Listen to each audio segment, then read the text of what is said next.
Les manifestants attendaient le pied ferme ce matin les élus de la ville avant le conseil municipal.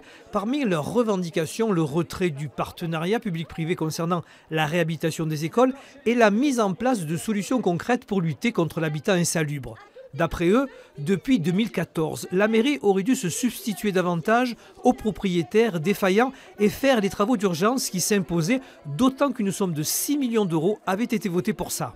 On s'aperçoit, entre 2014 et 2018, date de ces marchés, qu'ils n'ont pas été consommés, pas été actionnés. C'est extrêmement grave, ça signifie qu'il y a un réel dysfonctionnement des services d'hygiène et des services de péril qui ont lancé ces marchés. Et évidemment, derrière, il y a une responsabilité politique. L'opposition, lors du conseil municipal, se saisit de l'affaire. Pourquoi? Alors que d'après elle, l'habitat indigne explose dans notre ville, ne pas avoir utilisé cet outil.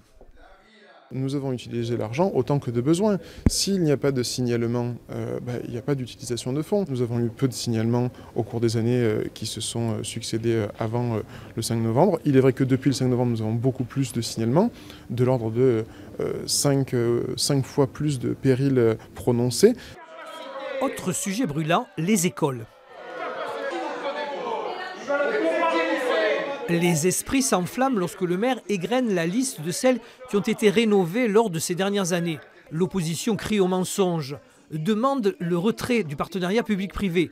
Pas question pour la mairie qui campe sur ses positions en attendant la décision du tribunal administratif à ce propos le 12 février prochain.